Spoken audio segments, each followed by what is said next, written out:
YouTube send us money on our bank, and most of the time we cannot get it because we are having some problems, technical problems. So most of the time it gets returned.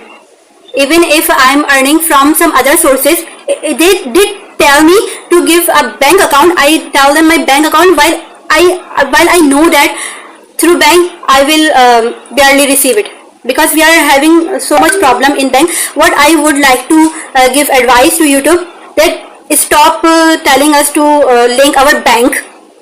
Instead they can do something else, like fintech companies. We have EasyPaisa, which is not a bank basically, but it is a mobile app. It's a mobile app in which we get digital currency transaction. We are using here EasyPaisa, like India is using UPI. So it's easy if YouTube gives us money through EasyPaisa, not traditional banking system, because it takes so much time. Like I won an prize in my research competition in Malaysia.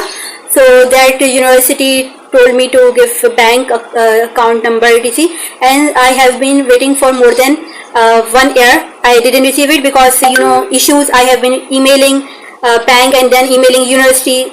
So much complication we have. So I would request YouTube to stop telling us to link bank. Instead they can pay us in bitcoins, in fintech, or they can give us voucher with which we can buy things from Daraz. Daraz is something like Amazon or Alibaba. So we are here using Daraz. Daraz is more trustworthy for us than other shopping websites.